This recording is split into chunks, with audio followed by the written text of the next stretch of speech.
तो बायो एक ऐसा सब्जेक्ट है, जीएस का एक ऐसा सब्जेक्ट है जिससे मैक्सिमम क्वेश्चन आप लोग के पूछे जाते हैं, चाहे वो आपका सीजीएल हो, चाहे आप लोग का एनटीपीसी हो, हर जगह बायो के मैक्सिमम क्वेश्चन पूछे जाते हैं। तो वही हम आपको बताएंगे बायो होता क्या है, बायोलॉजी होता क्या है।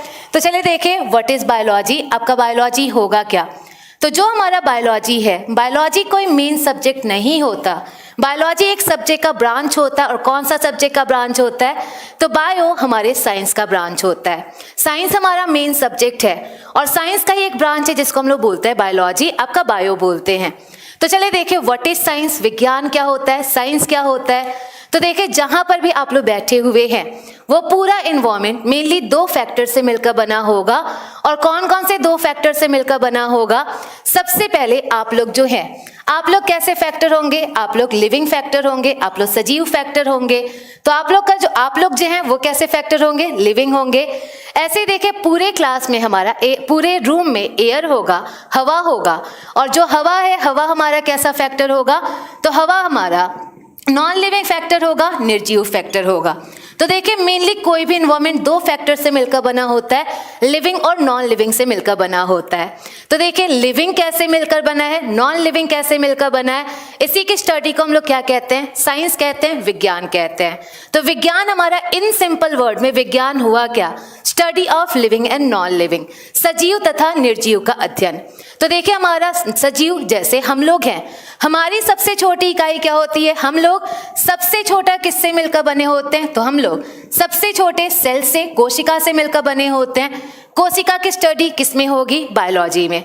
तो जो भी हमारी कोशिका की स्टडी होगी, सेल की स्टडी होगी, किस में होगी, साइंस में होगी।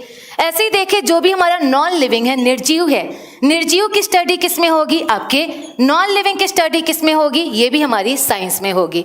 तो इन सिंपल साइंस हुआ क्या, आपका साइंस हुआ क्या, तो साइंस हमारा हुआ study of living and non living, सजीव तथा निर्जीव का अध्ययन। तो जो साइंस है, साइंस का आपका 3 पार्ट होता है, फिजिक्स, केमिस्ट्री, बायो। फिजिक्स और केमिस्ट्री में हम लोग किसके बारे में पढ़ते हैं, नॉन लिविंग के बारे में। जबकि बायो में किसके बारे में पढ़ेंगे, तो बायो में हम लोग लिविंग के बारे में पढ़ेंगे, सजीव के बारे में। तो देखिए व्हाट इज बायो, अब हम लोग आ जाते हैं व्हाट इज बायो।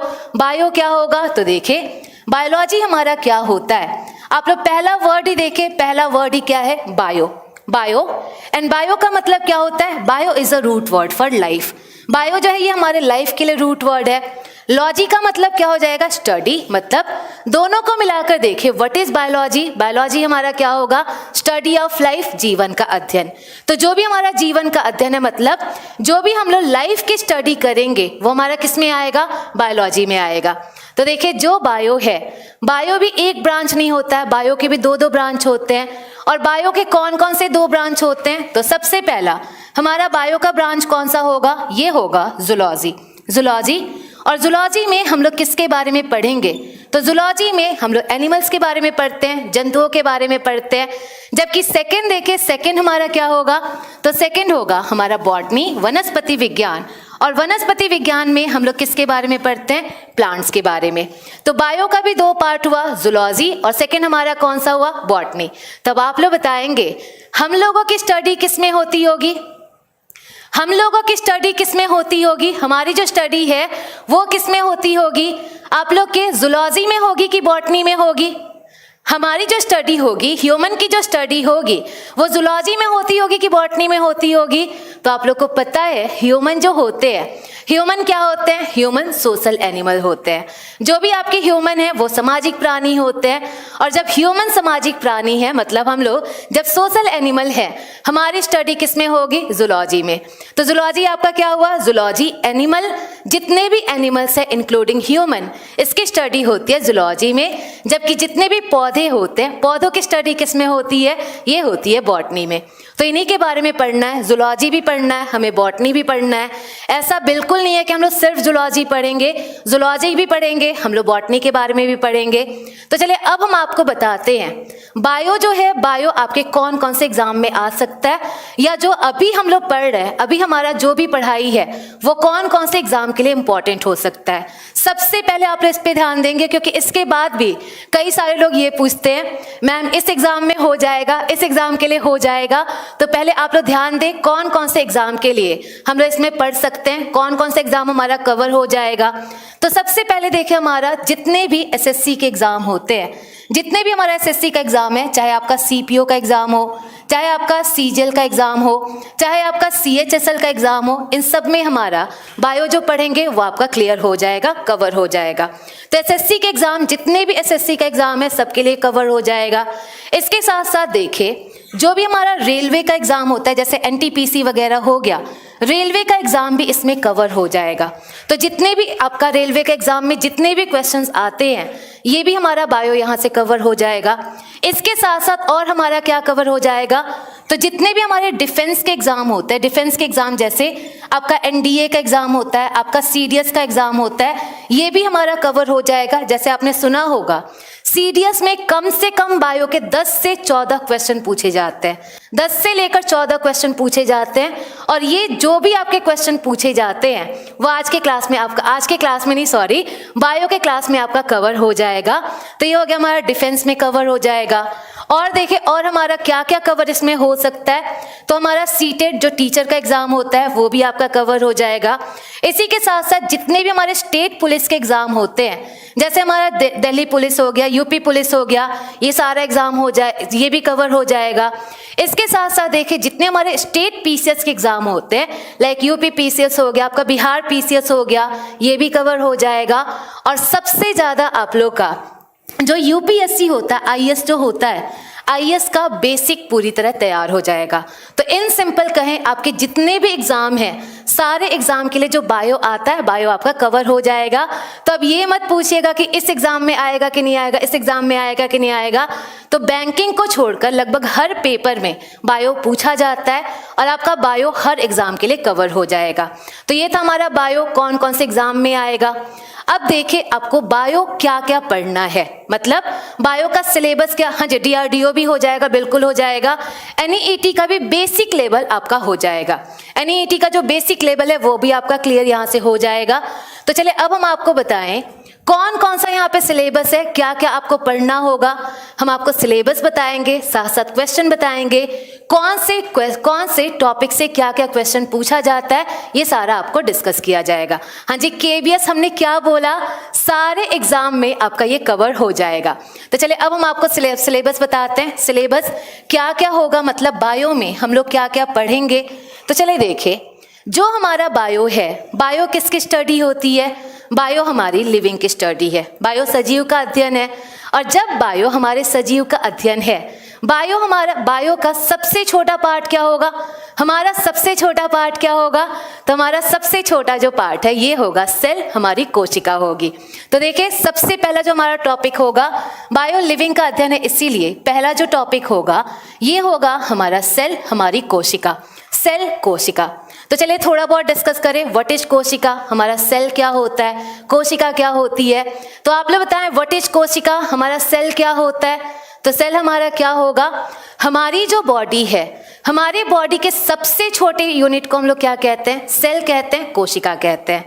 तो कोशिका क्या हुआ, हमारा smallest unit of our body, हमारे शरीर की सबसे छोटी इकाई। तो यहाँ से क्या क्या क्वेश्चन पूछा जाता है, कई तरह के क्वेश्चन पूछे जाते हैं। जैसे सबसे पहला क्वेश्चन, और ये हमें पता, आप सबको बहुत अच्छे से पता है, और चलिए बताएं, powerhouse of the cell, powerhouse of the cell, हमारे शरीर का पावर हाउस कौन सा होता है, ऊर्जा घर कौन सा होता है। तो आप सब लोगों ने ये बचपन से ही पढ़ा हुआ है।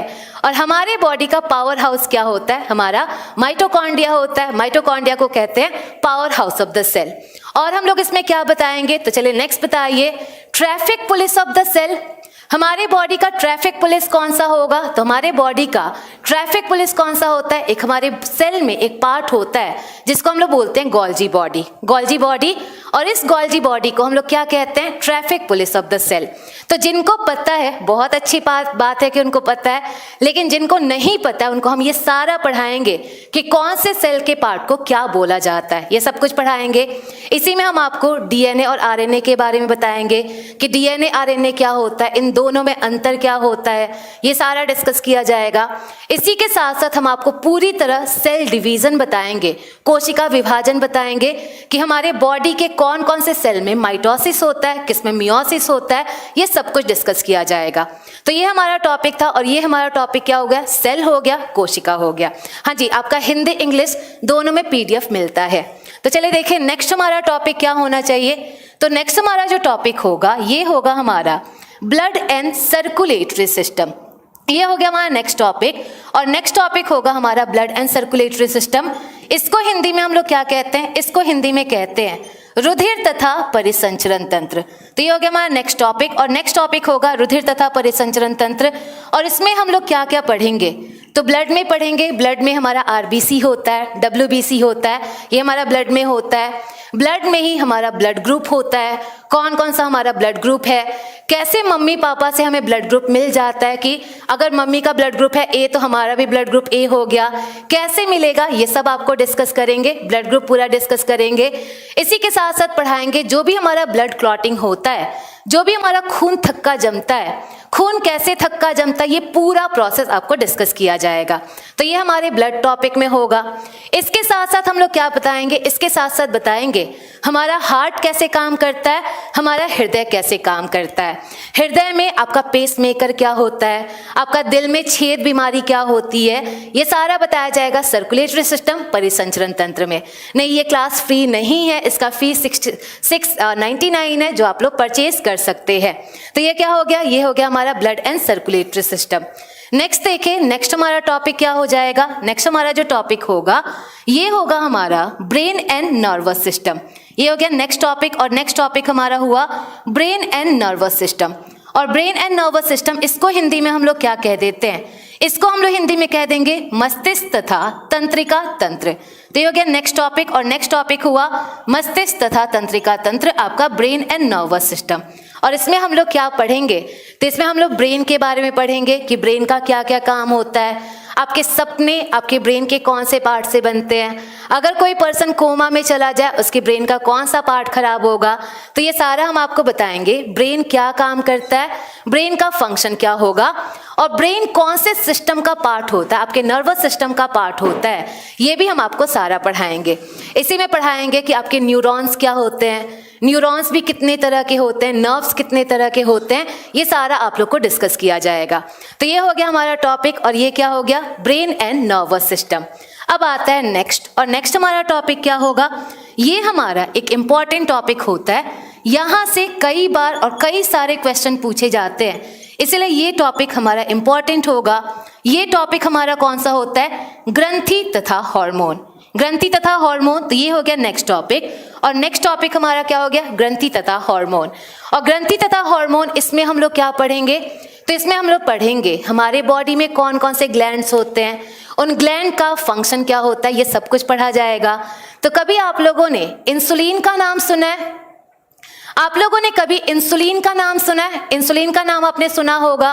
और जो हमारा इंसुलिन है, इंसुलिन क्या होता है? हार्मोन होता है। और आप लोग बताइए, इंसुलिन की कमी से कौन सी बीमारी हो जाती है?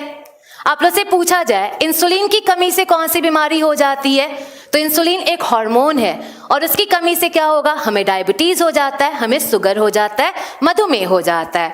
तो वही सारा बढ़ाएंगे, कौन सा हार्मोन है, कौन से हार्मोन की कमी से क्या होता है, ये सब कुछ बताएंगे। ऐसे हम आपको बताएंगे आपका मास्टर ग्लैंड क्या होता है, सुपर मास्टर ग्लैंड क्या होता है, ये सब कुछ डिस्कस किया जाएगा। तो ये हो गया हमारा ग्लैंड्स एंड हार्मोन्स। हाँ जी बिल्कुल, टॉपिक वाइज आपका MCQ भी होगा। तो ये हो गया हमारा, क्या हो गया? ग्लैंड्स एंड हार्मोन्स हो गया। नेक्स्ट टॉपिक देखिए, नेक्स्ट हमारा टॉपिक क्या होगा? तो ये भी हमारा एक इम्पॉर्टेंट टॉपिक है जहाँ से क्वेश्चन पूछे जाते हैं, और ये टॉपिक हमारा क्या होगा? ये टॉपिक होगा डिजीज, हमारा रोग। तो ये हो गया नेक्स्ट टॉपिक, और नेक्स्ट टॉपिक हमारा क्या हो गया? ये हो गया डिजीज, रोग। और इसमें हम लोग क्या पढ़ेंगे? तो इसमें हम लोग हर तरह की बीमारी के बारे में पढ़ेंगे। कौन सी बीमारी? जैसे वायरस से कौन कौन सी बीमारी होती है, बैक्टीरिया से कौन कौन सी बीमारी होती है, फंगस से कौन कौन सी बीमारी होती है, कौन सी बीमारी हमारी जेनेटिक है, आनुवंशिक है, ट्रांसजेंडर होना कौन सी बीमारी में आता है, ऐसे ही हमारा रेयर डिजीज क्या होता है, ये सब कुछ पढ़ाएंगे। तो जो बीमारी है, बीमारी में हर तरह की बीमारी के बारे में पढ़ाया जाएगा। इसी में हम आपको कोरोना भी बताएंगे, कोरोना के बारे में बताएंगे, जो इस टाइम का सबसे फेमस टॉपिक है उसके बारे में बताएंगे। तो ये हमारा क्या होगा, ये हमारा डिसीज टॉपिक होगा, ये हमारा रोग टॉपिक होगा।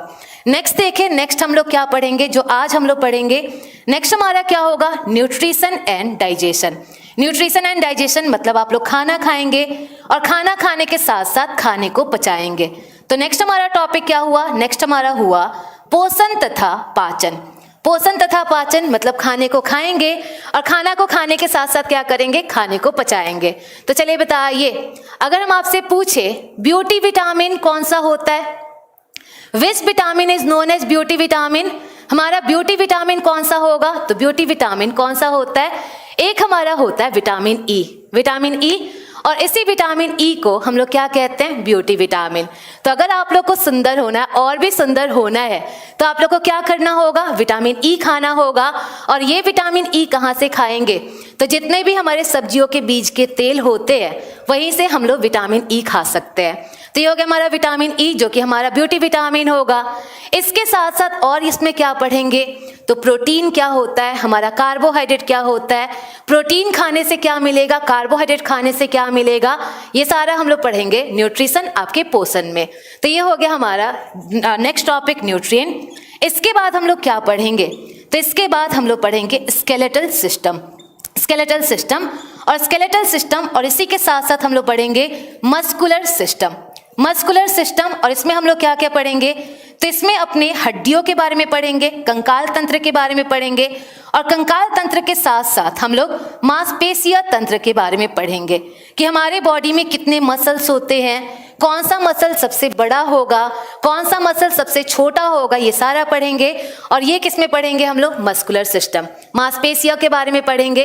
तो ये हो गया हमारा skeletal system and muscular system.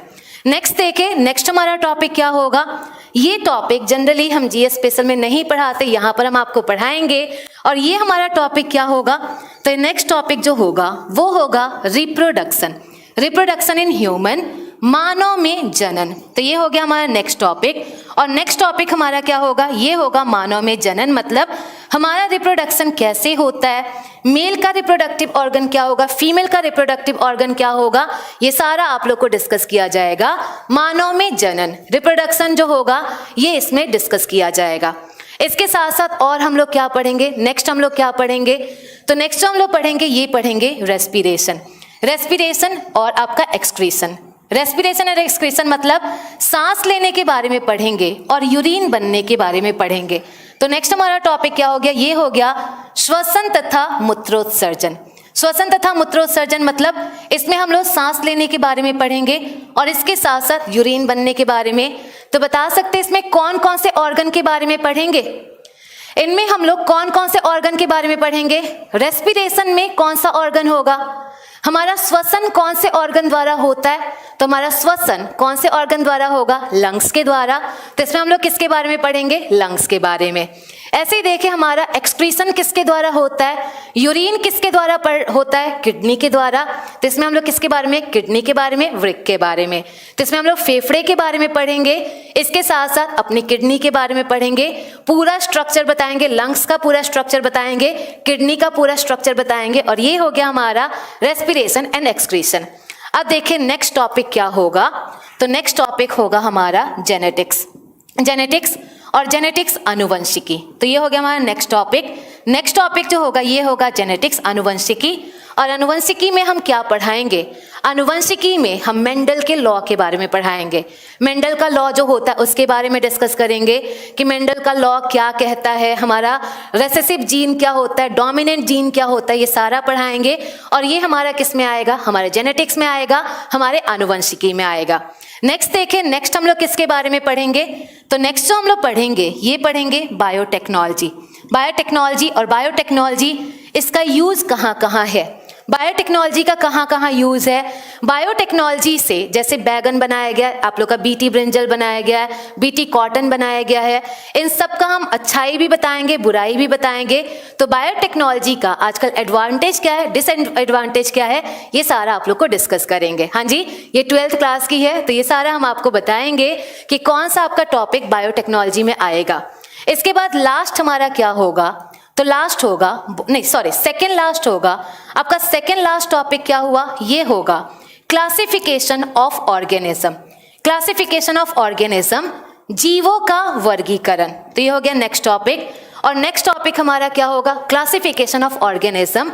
और इसमें हम लोग क्या पढ़ेंगे, जीवों का वर्गीकरण में हम लोग क्या पढ़ेंगे, तो इसमें हम लोग पढ़ेंगे जैसे हम लोग जो है, हम लोग ह्यूमन है, क्या सारे जितने भी हमारे एनिमल्स हैं सारे ह्यूमन होते हैं, सारे ह्यूमन नहीं होते, कॉकरोच होते हैं, ऑक्टोपस होते हैं, वो सब कौन कैटेगरी से बिलोंग करते हैं, वो हमारे कौन से फाइलम से बिलोंग करते हैं, ये सारा आप लोग को डिस्कस करेंगे। सब कुछ आपको डिस्कस करेंगे कि ऑक्टोपस हमारा कौन सा फाइलम है, ऑक्टोपस में आप लोग का ब्लड सर्कुलेशन कैसे होता है, ये सब कुछ डिस्कस किया जाएगा।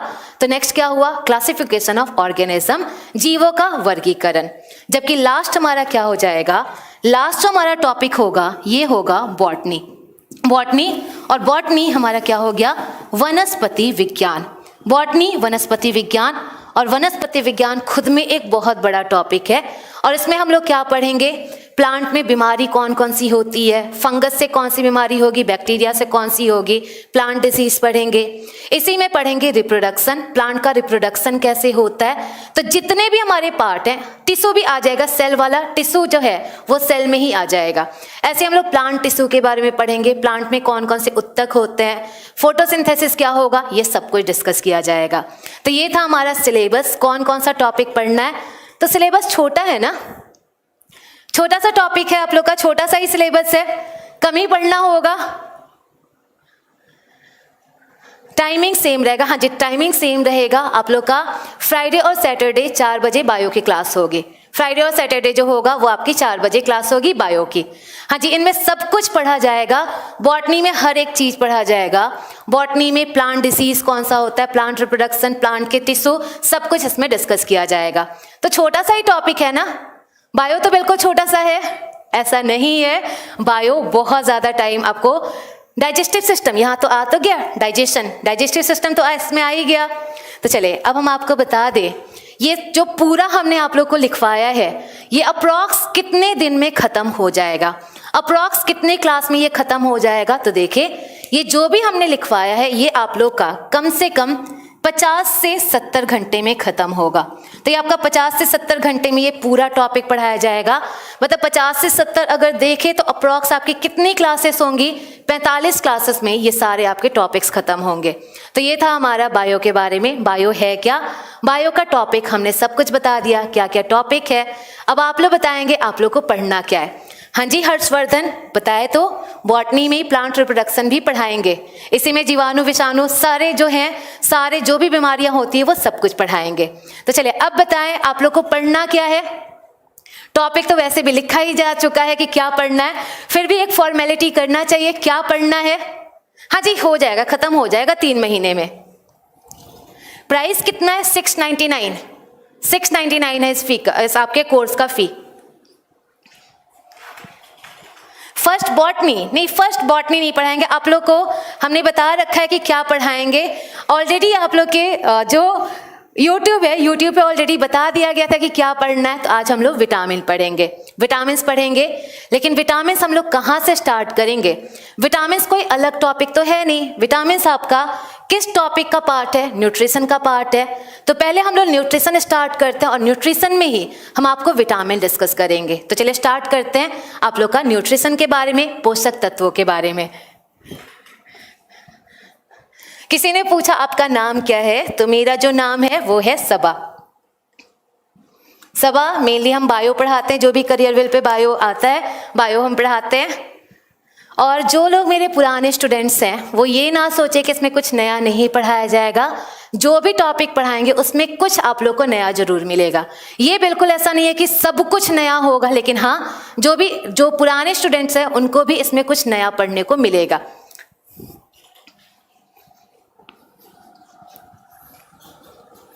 तो हमने सिलेबस तो बहुत जल्दी जल्दी बता दिया, लेकिन अब टॉपिक हम आराम आराम से पढ़ाएंगे, इतना आराम से पढ़ाएंगे कि लगभग सबको समझ आ जाए। तो चलिए अब हम लोग स्टार्ट करते हैं। और हमारा टॉपिक क्या होगा? हमारा टॉपिक होगा न्यूट्रिएंट। न्यूट्रिएंट हमारा पोषक तत्व। अच्छा, मेरी क्वालिफिकेशन है एमएससी इन बायोटेक। बायोटेक से एमएससी किया हुआ है, तो आप लोग समझ ही सकते हैं बायोटेक हम कितने अच्छे से पढ़ा सकते हैं, क्योंकि बायोटेक से हमने एमएससी किया हुआ है। हाँ जी बिल्कुल, बॉटनी बहुत डिटेल से पढ़ाया जाएगा, इसमें सब कुछ बहुत डिटेल से पढ़ाया जाएगा।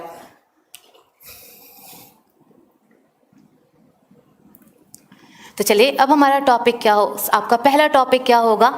तो जो हम लोग आज का पहला टॉपिक पढ़ेंगे ये हमारा होगा न्यूट्रिएंट्स। न्यूट्रिएंट्स हमारा पोषक तत्व। और पोषक तत्व क्या होता है? हमारा न्यूट्रिएंट्स होता क्या है? तो वो सारा फूड मटेरियल जिनको हमें खाना जरूरी हो, जिन्हें भी हमें एनर्जी प्राप्त करने के लिए खाना जरूरी हो, ऐसे फूड मटेरियल को हम लोग क्या कहते हैं? न्यूट्रिएंट्स कहते हैं, पोषक तत्व कहते हैं। तो पोषक तत्व हमारा क्या हुआ? सारे फूड मटेरियल जिनको हमें खाना जरूरी है और जिनके भी कमी से हम बीमार हो जाएं, हम लोग रोगी हो जाएं, ऐसे फूड मटेरियल को हम लोग न्यूट्रिएंट कहेंगे, पोषक तत्व कहेंगे। तो देखिए जो पोषक तत्व हैं, पोषक तत्व मेनली दो तरह के होते हैं, न्यूट्रिएंट मेनली दो तरह के होते हैं। और न्यूट्रिएंट मेनली कौन कौन से दो तरह के होंगे? तो कुछ हमारे न्यूट्रिएंट्स है जिसे हम लोग ज़्यादा अमाउंट में खाते हैं, जैसे रोटी हम लोग ज़्यादा अमाउंट में खाते हैं। कुछ न्यूट्रिएंट है जिसे हम लोग कम अमाउंट में खाते हैं, जैसे आयरन खाते हैं, लोहा खाते हैं, ये क्या खाते हैं? कम अमाउंट में खाते हैं। और इसी के अकॉर्डिंग न्यूट्रिएंट को दो पार्ट में डिवाइड किया जाता है। और दो पार्ट में हम लोग कौन कौन से दो पार्ट में डिवाइड करेंगे? तो न्यूट्रिएंट्स को मेनली हम लोग दो पार्ट्स में डिवाइड करते हैं। हमारा पहला होता है मैक्रो न्यूट्रिएंट। और मैक्रो न्यूट्रिएंट इसको हिंदी में क्या कहते हैं? इसको हिंदी में कहते हैं बहुल पोषक तत्व। बहुल पोषक तत्व आपका मैक्रो न्यूट्रिएंट। जबकि सेकंड देखिए, सेकंड हमारा कौन सा होगा? सेकंड होगा माइक्रो न्यूट्रिएंट। और माइक्रो न्यूट्रिएंट को हम लोग क्या कहते हैं? इसे बोलते हैं अल्प पोषक तत्व। अल्प पोषक तत्व। तो हमारे न्यूट्रिएंट को दो पार्ट में डिवाइड किया गया, पोषक तत्व को दो पार्ट में डिवाइड किया गया। और ये दो पार्ट हमारे कौन कौन से हो गए? आप लोग का माइक्रो हो गया, सेकंड क्या हो गया? मैक्रो हो गया। तो देखिए मैक्रो, किसी ने पूछा नोट्स बनाए या मिलेंगे? देखिए नोट्स मिलेंगे भी, पीडीएफ मिलेंगे भी, लेकिन आप लोग अपने हाथ से नोट्स बनाएं, वो ज़्यादा अच्छा होता है समझने के लिए। दूसरों का नोट्स उतना अच्छा समझ नहीं आ पाता। आपको नोट्स बनेंगे लेकिन साथ साथ आप लोग अपना भी नोट्स बनाएं। तो चलिए अब हम लोग क्या पढ़ते हैं? तो हमारे न्यूट्रिएंट्स दो तरह के होते हैं, कौन कौन से होंगे? तो एक जो हमें ज़्यादा अमाउंट में खाना हो, और इन सिंपल बोले वो सारे न्यूट्रिएंट जो हम लोग ग्राम में खाते हैं, ज़्यादा अमाउंट में खाते हैं, ये हमारा क्या होता है? मैक्रो होता है, हमारा बहुल पोषक तत्व होता है। जबकि वो सारे न्यूट्रिएंट जो हम लोग कम अमाउंट में खाएं, मिलीग्राम में खाएं, ऐसे न्यूट्रिएंट को क्या कहते हैं? माइक्रो कहते हैं। तो आपका मैक्रो हो गया जो ज़्यादा अमाउंट में खाना हो, जबकि माइक्रो क्या हो गया? जो हमें कम अमाउंट में खाना हो। जैसे आप लोग को पता है हम लोग आयरन खाते हैं, लोहा खाते हैं, आयरन खाते हैं। और आयरन आप लोग कहाँ से खाते हैं? फैन का निकाल कर खाते होंगे? ऐसा नहीं, जो भी हम लोग आयरन खाते हैं, जो भी लोहा खाते हैं, हम लोग हरी सब्जियां खाते हैं, हरी सब्जियों से हमें लोहा मिलता है। और जो हरी सब्जियों से लोहा मिलता है वो हमारा ग्राम में मिलता है कि मिलीग्राम में होता है? तो जो भी हमारा आयरन मिलता है, लोहा मिलता है, वो मिलीग्राम में होता है। आपके मिलीग्राम में होगा। और जब मिलीग्राम में होगा मतलब आयरन हमारा माइक्रो होगा कि मैक्रो होगा? तो जो आयरन है, आयरन हमारा क्या होगा? माइक्रो होगा, अल्प पोषक तत्व होगा। तो हम लोग आयरन बहुत कम अमाउंट में खाते हैं, इसलिए आयरन हमारा क्या होगा? माइक्रो होगा। अब बताएं आप लोगों में से कितने ऐसे हैं जो रोटी को मिलीग्राम में खाते हैं?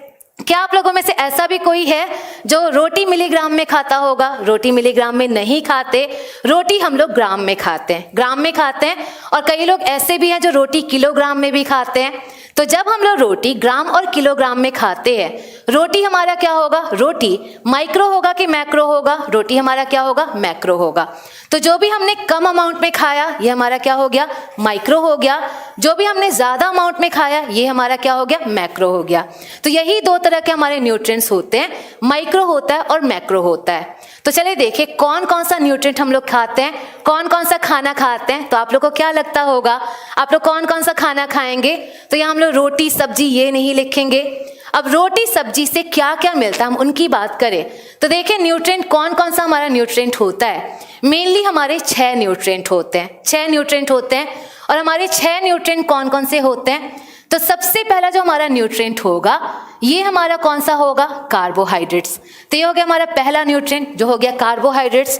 कार्बोहाइड्रेट्स को कॉमनली हम लोग किस नाम से जानते हैं, इसको कॉमनली हम लोग शुगर नाम से जानते हैं, शर्करा नाम से जानते हैं। तो जो भी हम लोग रोटी खाते हैं, चावल खाते हैं, जो भी हम लोग फल खाते हैं, उससे हमें क्या मिलता है, कार्बोहाइड्रेट मिलता है।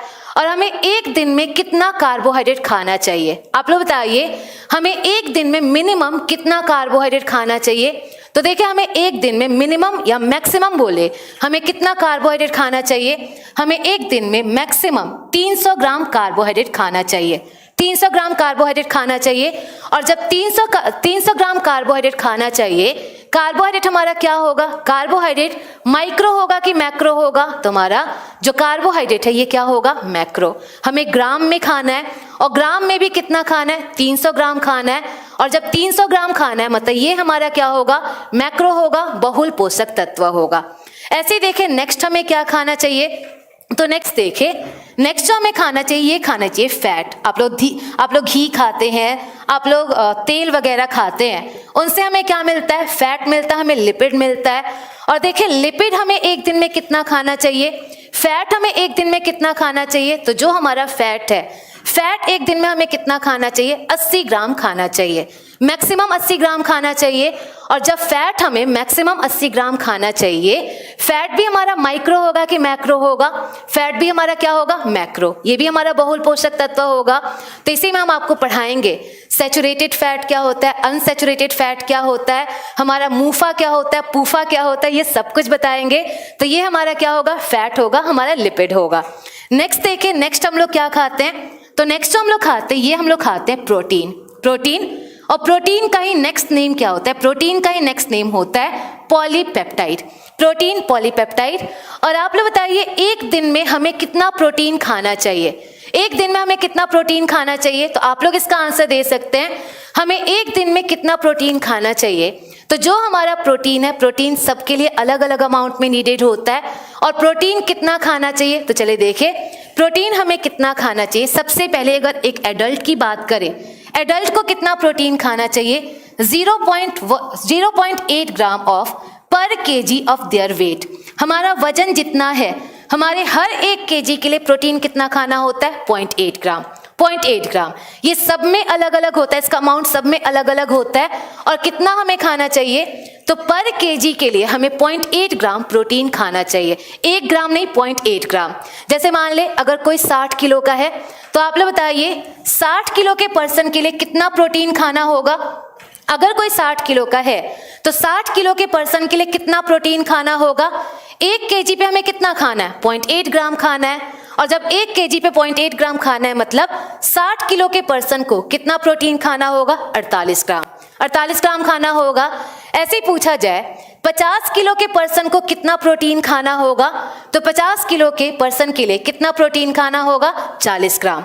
तो जितना भी हमारा वेट है, हमारा वेट क्या होगा, हर 1 केजी के लिए हमें 0.8 ग्राम प्रोटीन खाना होता है। लेकिन ये हम किसके बारे में बताएं, ये बच्चों के बारे में बताया कि एडल्ट के बारे में, तो ये एडल्ट के बारे में है, मतलब हम लोगों को 0.8 ग्राम प्रोटीन खाना होता है। अच्छा, जो जिम जाते हैं उनको इनका डबल खाना होता है, जितना भी नॉर्मल अमाउंट में खाना होता है जिम वालों को इनका डबल खाना होता है। अब चलिए देखें नेक्स्ट, देखें तो नेक्स्ट हम किसकी बात करेंगे, टीनेजर्स की। टीनेजर्स, और टीनेजर्स जो हमारे 13 से 19 ईयर्स तक के बच्चे होते हैं उन्हें हम लोग क्या कहते हैं, टीनेजर्स कहते हैं। और टीनेजर्स को आप लोग बताएंगे, टीनेजर्स को ज्यादा प्रोटीन चाहिए कि कम प्रोटीन चाहिए, टीनेजर्स को हम लोगों से ज्यादा प्रोटीन चाहिए होता होगा कि कम प्रोटीन चाहिए होता है। तो देखिए जो टीनेजर्स हैं, टीनेजर्स को हमसे ज्यादा प्रोटीन चाहिए। और टीनेजर्स को कितना प्रोटीन चाहिए होता है, इन्हें चाहिए होता है 0.95 ग्राम पर KG of their body weight. उनके बॉडी का वजन जितना भी है उन्हें कितना खाना होगा, पर केजी के लिए कितना खाना होगा, 0.95 ग्राम। मतलब हमें 0.8 ग्राम चाहिए, लेकिन टीनेजर्स को क्या चाहिए, इनसे ज्यादा चाहिए। और कितना होता होगा, 0.95 ग्राम। तो चलिए बताएं, अगर कोई टीनेजर 40 किलो का है उसे कितना प्रोटीन खाना होगा। अगर कोई टीनेजर 40 किलो का है उसे कितना प्रोटीन खाना होगा, तो अगर कोई टीनेजर 40 किलो का है उसे एक दिन में कितना प्रोटीन खाना होगा, 38 ग्राम प्रोटीन खाना होगा। तो आपके हर 1 केजी के लिए कितना प्रोटीन चाहिए, 0.95 ग्राम प्रोटीन चाहिए। अब देखिए आगे, अब नेक्स्ट देखिए, तो जो टीनेजर से भी छोटे बच्चे होते हैं, बिल्कुल छोटे बच्चे होते हैं, इनको कितना प्रोटीन चाहिए? तो जो बिल्कुल छोटे बच्चे होते हैं, मतलब 13 साल से भी कम बच्चे होते हैं, इन्हें क्या होता है? 2 ग्राम पर KG of their body weight. उनके शरीर का वजन जितना भी है, हर 1 किलो के लिए कितना खाना होगा? हर 1 किलो के लिए 2 ग्राम उन्हें प्रोटीन खाना होगा। तो चलिए बताएं, जैसे जैसे हमारा एज बढ़ेगा, प्रोटीन का इंटेक कम होता जाएगा कि ज्यादा हो जाएगा? आप लोग बताएं, जैसे जैसे हमारा एज बढ़ेगा, प्रोटीन का इंटेक हमारा कम होता हो जाएगा कि ज्यादा होता जाएगा? तो जैसे जैसे हमारा एज बढ़ेगा, प्रोटीन क्या होता जाएगा? कम होता जाएगा। ऐसा क्यों? क्योंकि बच्चे जो होते हैं, बच्चों को ग्रो करना होता है, बच्चों को बढ़ना होता है। तो जब बच्चों को बढ़ना है, उन्हें प्रोटीन ज्यादा चाहिए। लेकिन जैसे हम लोग बढ़ गए, अब हमारा ग्रोथ तो होगा नहीं, ग्रोथ नहीं होगा तो हमें प्रोटीन कम चाहिए। बच्चों को प्रोटीन ज्यादा चाहिए होता है, हमें प्रोटीन क्या होता है? कम चाहिए होता है। तो ये आपका था प्रोटीन का इंटेक। तो फाइनली बताएं, प्रोटीन जो है, प्रोटीन हमारा माइक्रो न्यूट्रिएंट होगा कि मैक्रो होगा? प्रोटीन जो है, प्रोटीन हमारा माइक्रो होना चाहिए कि मैक्रो? इन सबके अमाउंट से अगर देखा जाए, प्रोटीन हमारा क्या होगा? मैक्रो होगा। ये भी हमारा बहुल पोषक तत्व होगा। बहुल पोषक तत्व है बिकॉज ये भी ग्राम में खाना है, तो ये भी हमारा क्या होगा? मैक्रो होगा, बहुल पोषक तत्व। यहां से एक क्वेश्चन पूछा जाता है और इस पे आप लोग को ध्यान देना है क्योंकि ये कई बार पूछा जा चुका है। आप लोग बताएं, प्रेग्नेंट लेडीज को कितना प्रोटीन चाहिए होता है? ये क्वेश्चन आप लोग का यूपीएससी में पूछा जा चुका है। प्रेग्नेंट लेडीज को कितना प्रोटीन चाहिए होता है? तो आप लोग बता सकते हैं, प्रेग्नेंट लेडीज को कितना प्रोटीन चाहिए? उन्हें हमसे ज्यादा प्रोटीन चाहिए कि उन्हें हमसे कम प्रोटीन चाहिए? तो जो प्रेग्नेंट होते हैं उन्हें ज्यादा प्रोटीन चाहिए। क्यों? क्योंकि उनको अपने बॉडी के लिए तो चाहिए, अपने बॉडी के साथ साथ बच्चों के ग्रोथ के लिए भी प्रोटीन चाहिए। तो उन्हें क्या होगा? उन्हें प्रोटीन ज्यादा लेना होता होगा। और प्रेग्नेंट लेडीज के लिए एक फिक्स अमाउंट में प्रोटीन है और इन्हें कितना प्रोटीन लेना होता है? इनका ग्राम किलोग्राम से कोई रिलेशन नहीं होता। और इनको कितना प्रोटीन लेना होता है? 55 से 70 ग्राम। 55 से 70 ग्राम। क्यों ज्यादा लेना होगा? क्योंकि उनको अपना भी ग्रोथ करना है, बच्चों का भी ग्रोथ करना है, इसीलिए इनका कितना होगा? 55 से 70 ग्राम। और ये फिक्स अमाउंट होता है 55 से 70 ग्राम। तो ये था हमारा प्रोटीन। और फाइनली पता चला प्रोटीन जो है ये हमारा क्या होगा? मैक्रो होगा, हमारा बहुल पोषक तत्व होगा। अब देखिए माइक्रो में कौन कौन सा आएगा। तो नेक्स्ट हमारा कौन सा न्यूट्रिएंट होगा? नेक्स्ट हमारा न्यूट्रिएंट होगा विटामिन्स। विटामिन्स, और जो विटामिन है, एक विटामिन को छोड़कर जनरली हम सारे विटामिन मिलीग्राम में खाते हैं। और जब सारे विटामिन हम लोग मिलीग्राम में खाते हैं, विटामिन हमारा क्या होगा? माइक्रो। नहीं, 55 से 70 ग्राम किसका नहीं, 55 से 70 फिक्स है कि हमें 55 से 70 ग्राम ही प्रोटीन, प्रेग्नेंट लेडीज को 55 से 70 ग्राम ही प्रोटीन खाना है। उसका ये नहीं है कि पर केजी के लिए होना चाहिए, कितना भी केजी हो, हाँ, एक दिन में 55 से 70 ग्राम प्रोटीन खाना होता है। तो ये था हमारा विटामिन। विटामिन हम लोग मिलीग्राम में खाते हैं, इसीलिए विटामिन हमारा क्या होगा? माइक्रो होगा। ऐसे देखिए नेक्स्ट हमारा क्या होगा? नेक्स्ट होगा मिनरल्स, खनिज। खनिज, और खनिज में हम लोग क्या खाएंगे? खनिज में हम लोग कैल्शियम खाते हैं, आयरन खाते हैं। ये भी सारे हम लोग मिलीग्राम में खाते हैं और ये भी मिलीग्राम में खाते हैं, मतलब ये भी हमारा क्या होगा? माइक्रो होगा। ये भी हमारा अल्प पोषक तत्व होगा।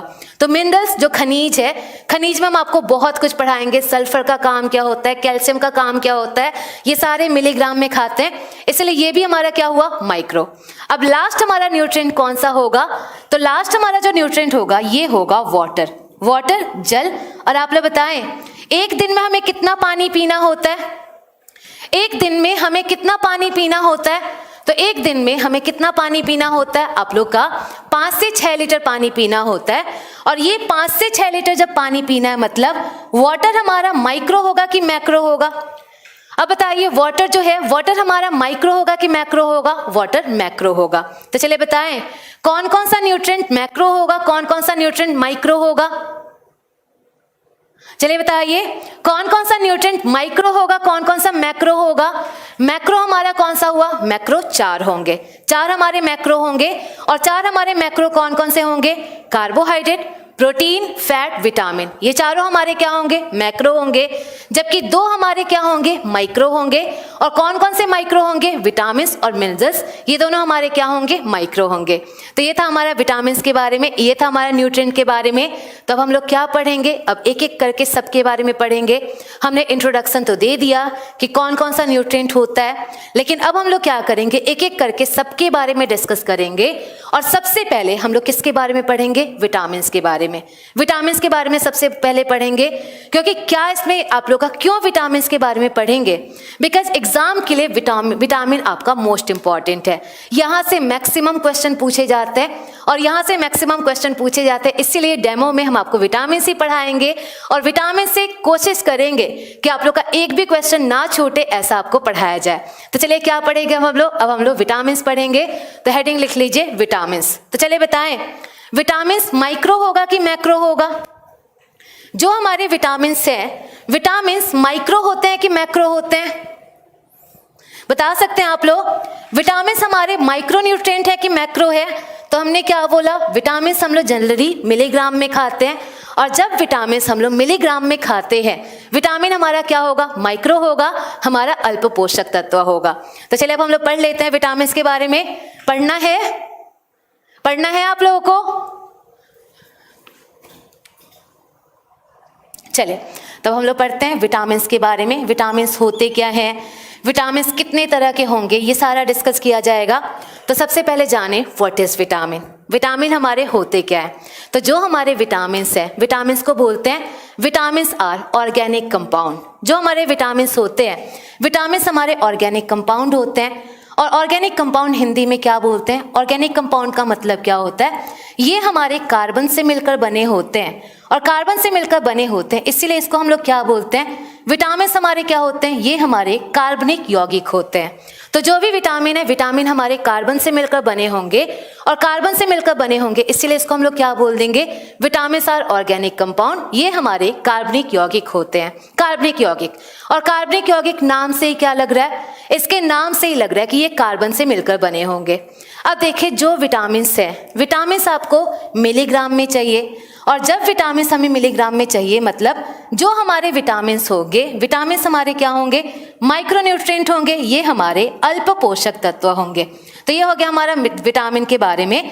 विटामिन हमारे अल्प पोषक तत्व होते हैं। तब आप लोग को ये लग रहा होगा, जब विटामिन हम लोग मिलीग्राम में खाते हैं, इसका काम क्या होता होगा, मिलीग्राम में खाने पर भी क्या ये कोई काम करता होगा, बिल्कुल कोई काम करता होगा। और देखिए विटामिन कैसे काम करते हैं, विटामिन का मेन काम क्या होता है। तो जो हमारे विटामिन हैं, विटामिन का मेन फंक्शन क्या होता है, विटामिन का मेन फंक्शन होता है work as a catalyst. Work as a catalyst, उत्प्रेरक की तरह काम करना। वर्क एज अ कैटलिस्ट, उत्प्रेरक की तरह काम करना। जैसे आप लोग केमिस्ट्री में पढ़े होंगे, what is catalyst, what is उत्प्रेरक। उत्प्रेरक क्या होते हैं, तो जो भी किसी भी रिएक्शन के रेट को बढ़ा दे, उसी को हम लोग क्या कहते हैं, कैटलिस्ट कहते हैं, उत्प्रेरक कहते हैं। ऐसे हमारे विटामिन भी क्या करते हैं, तो विटामिन भी हमारे जो भी रिएक्शन है उसके रेट को बढ़ा देते हैं, और उसके रेट को बढ़ा देते हैं, इसलिए हम लोग विटामिन को क्या कहेंगे, ये हमारे क्या होते हैं, कैटलिस्ट होते हैं, उत्प्रेरक होते हैं। तो विटामिन क्या करते हैं, विटामिन जो भी हमारे बॉडी में केमिकल रिएक्शन हो रहा है उसके रेट को बढ़ा देते हैं, इसलिए इसको हम लोग क्या कहते हैं, कैटलिस्ट कहते हैं, उत्प्रेरक कहते हैं। जैसे हम आपको एक एग्जाम्पल देते हैं, और क्या एग्जाम्पल देते हैं, तो अभी आप लोग को थोड़ा कम समझ आएगा, लेकिन जब हम लोग ब्लड टॉपिक पढ़ेंगे ये पूरी तरह समझ आ जाएगा और क्या काम करता है। तो चलिए अब हम बताते हैं ये क्या काम करता है। आप लोगों ने सुना है, जब भी हमारा खून थक्का जमता है, खून जब भी हमें चोट लगे, चोट लगने के बाद थोड़ी देर बाद क्या होता है, हमारा खून रुक जाता है। और आप लोग बताइए कौन सा विटामिन है जो ब्लड क्लॉटिंग में रोल प्ले करता होगा, कौन सा विटामिन है जो हमारा ब्लड क्लॉटिंग में रोल प्ले करता होगा। जब भी हमें चोट लगती है हमारा खून रुक जाता है, और खून के रुकने में कौन सा विटामिन हमारा रोल प्ले करता होगा, कौन सा विटामिन होता है, विटामिन के। तो चलिए बताते हैं विटामिन के क्या काम करता है, इसका मेन काम क्या होता है, ये क्या काम करता होगा। तो हम आपको पढ़ाएंगे, जब हम ब्लड क्लॉटिंग पढ़ाएंगे देन बताएंगे। तो देखिए हमारे ब्लड में एक प्रोटीन पाया जाता है, और हमारे ब्लड में एक प्रोटीन होता है फाइब्रिन। हमारे ब्लड में एक प्रोटीन होता है फाइब्रिन, और ये फाइब्रिन आप लोग का सिंपली एक प्रोटीन होता है, इसे हम लोग बोलते हैं फाइब्रिन। ये जो हमारा फाइब्रिन है, ये फाइब्रिन हमारे ब्लड से मिलता है, फाइब्रिन प्रोटीन हमारे ब्लड से मिलता है। और फाइब्रिन प्रोटीन कौन से विटामिन के प्रेजेंस में, तो फाइब्रिन प्रोटीन विटामिन के प्रेजेंस में ब्लड को किस में कन्वर्ट कर देता है, ब्लड को क्लॉट में कन्वर्ट कर देता है, ब्लड को थक्का में कन्वर्ट कर देता है। तो जो हमारा फाइब्रिन है, फाइब्रिन प्रोटीन ब्लड से मिला, लेकिन कौन सा विटामिन है जो इस रिएक्शन को फास्ट करेगा, इस रिएक्शन को हमारा कौन सा विटामिन फास्ट करता है, विटामिन के फास्ट करता है। और विटामिन के प्रेजेंस में जो भी हमारा ब्लड है वो किस में कन्वर्ट हो जाएगा, क्लॉट में कन्वर्ट हो जाएगा। तो यहाँ से आप लोग बता सकते हैं विटामिन के ने किसके तरह काम किया, विटामिन के का मेन काम क्या हुआ, ये किसके तरह काम किया, तो ये आपके रेट ऑफ रिएक्शन को बढ़ा दिया। जो भी हमारा ब्लड क्लॉटिंग का रिएक्शन हो रहा है उसको ये क्या किया, बढ़ा दिया। और जैसे रेट ऑफ रिएक्शन को बढ़ाएगा हमारा खून जल्दी थक्का जमेगा, हमारा खून नहीं बहेगा। तब आप लोग बता सकते हैं what is the main function of vitamin, what is the main function of vitamin. Vitamin ने किसके तरह काम किया, कैटलिस्ट की तरह काम किया, ये हमारे उत्प्रेरक की तरह काम किया।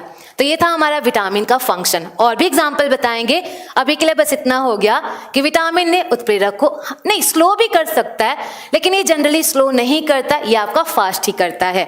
अब देखिए नेक्स्ट, और नेक्स्ट इसका क्या होगा, तो किसी ने पूछा हु डिस्कवर्ड विटामिन, विटामिन को किसने डिस्कवर किया था, तो आप लोग बताइए हु डिस्कवर्ड विटामिन, विटामिन को किसने डिस्कवर किया था।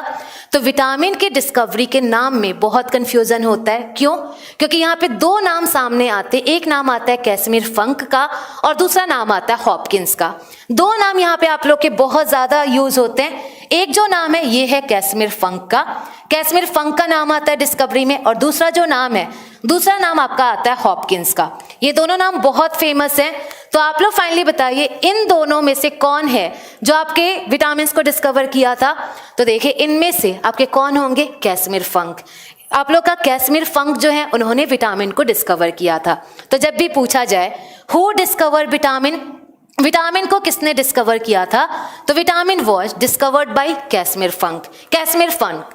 हॉपकिंस ने आप लोग का विटामिन डिस्कवर किया था, इनको नोबेल प्राइज भी मिला था, लेकिन ज्यादा जो नाम फेमस है वो आपकी कैसिमिर फंक का नाम फेमस है, इसलिए मेनली हम लोग क्या बोलेंगे, कैसिमिर फंक बोलेंगे। तो ये हो गया vitamin was discovered by Casimir फंक।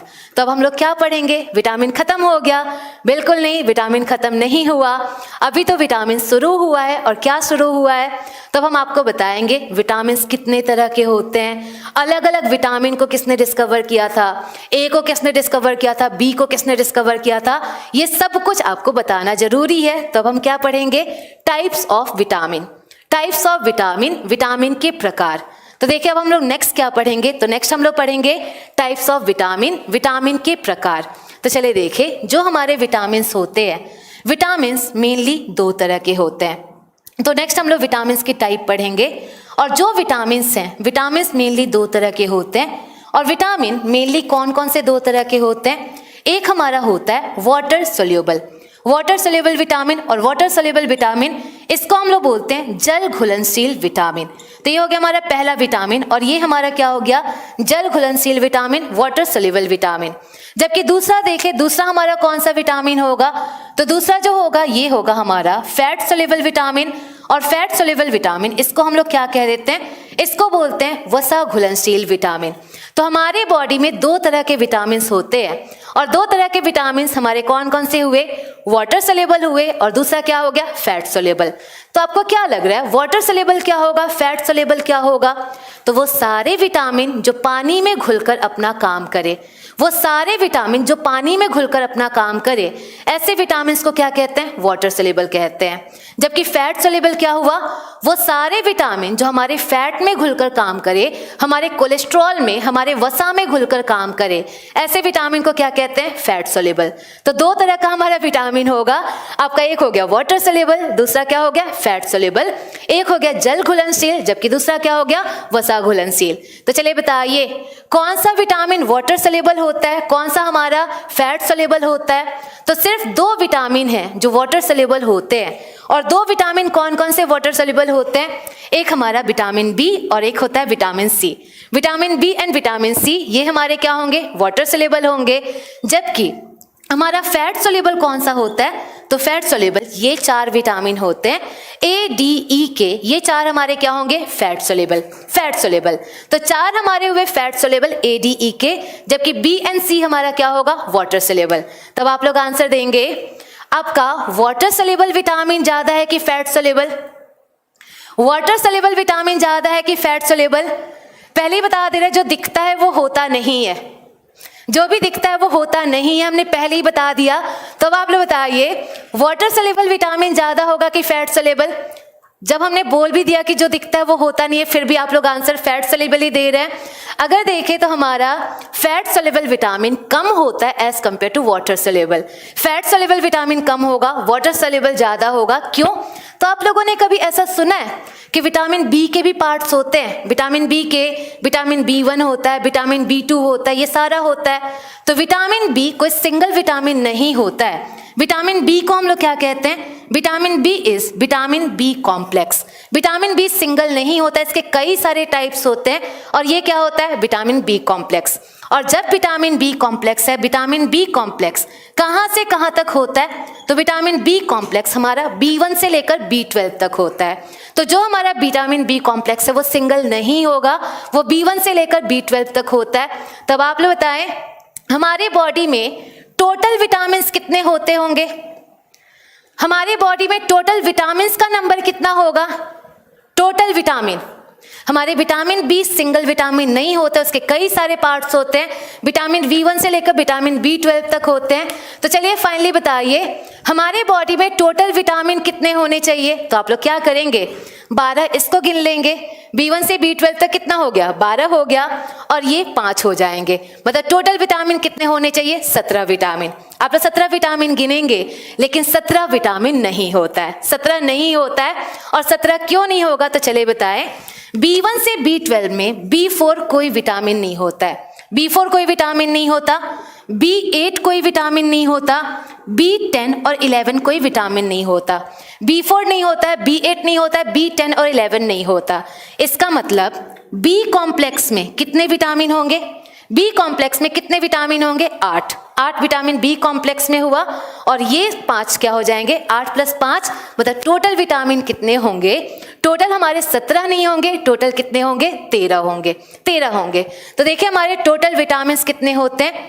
8 हमारा क्या हो गया?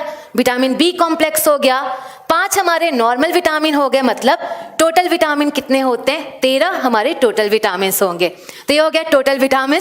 तो अभी भी 17 ही बोलेंगे, अभी भी आंसर 17 देंगे? 17 नहीं देंगे, क्योंकि आपको के 4 विटामिन नहीं होते, B4, B8, B10 और 11 नहीं होते। तो फाइनली बताइए अब आपका वाटर सोल्यूबल ज्यादा होगा कि फैट सोल्यूबल? अब आप लोग का वाटर सोल्यूबल ज्यादा होगा कि आप लोग का फैट सोल्यूबल? तो यहां से देख सकते हैं वाटर सोल्यूबल कितना हो गया? 9, जबकि फैट सोल्यूबल कितना हो गया? 4। तो हमारा वाटर सोल्यूबल ज्यादा होगा as compare to fat soluble. तो ये था हमारा विटामिन के बारे में। तब आप लोग सोच रहे होंगे अब हम क्या पढ़ेंगे? तो अब आगे अब आता है मेन टॉपिक, और अब हम लोग क्या पढ़ेंगे? सारे विटामिन का केमिकल नेम। एक बार हम आपको सारे विटामिन का केमिकल नेम बता देंगे। केमिकल नेम बताने के बाद उसके बाद हम एक एक करके सारे विटामिन को पढ़ाएंगे कि विटामिन ए का काम क्या होगा, उससे कौन सी बीमारी होगी, विटामिन बी का काम क्या होगा, उससे कौन सी बीमारी होगी, वो सब कुछ पढ़ाएंगे। तो सबसे पहले हम क्या बताएंगे? इन सारे विटामिन का केमिकल नेम, क्योंकि ये क्वेश्चन पूछा जाता है और यहाँ से हम आपको बताएंगे कि यहाँ से क्या क्वेश्चन पूछा जाता है। तो चलिए अब हम सबका रासायनिक नाम पढ़ेंगे, सबका केमिकल नेम पढ़ेंगे। तो आप लोग को 13 केमिकल नेम याद करना है, याद हो जाएगा?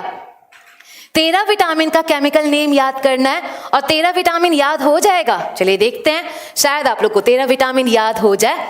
तो पहले हम सबका केमिकल नेम बताएंगे और फिर बताएंगे वहां से किस टाइप के क्वेश्चन पूछे जाते हैं। तो आपका क्या हुआ? आप लोग का ये हो गया विटामिन, और नेक्स्ट हमारा क्या हो जाएगा? इसका रासायनिक नाम। रासायनिक नाम, क्योंकि हम लोग simply vitamin A vitamin B बोल देते हैं, लेकिन इसका कोई ना कोई रासायनिक नाम होना चाहिए, उसका कोई ना कोई केमिकल नेम होना चाहिए। और चलिए सबका हम लोग केमिकल नेम पढ़ते हैं। और सबसे पहला हमारा ट्रिक नहीं पढ़ना होता है। आप लोग जितना ट्रिक पढ़ेंगे, ट्रिक एक दिन के बाद कंफ्यूज होने लगते हैं, इसलिए ट्रिक से ज्यादा आप लोग समझने पे ध्यान दें। अगर आप लोग समझ लेंगे, ऑप्शन देखकर आप लोग खुद आंसर दे सकते हैं, इसलिए ट्रिक के फेर में ना रहें, मेनली आप लोग समझने पे ध्यान दें। तो चलिए अब हम आपको बताते 17 विटामिन कैसे हुआ अभिषेक? 13 ही तो होगा। B4 B8 तो है ही नहीं, तो 17 विटामिन नहीं होते हैं, ये हमारे 13 विटामिन होते हैं। तो चलिए देखिए कौन कौन सा विटामिन होगा।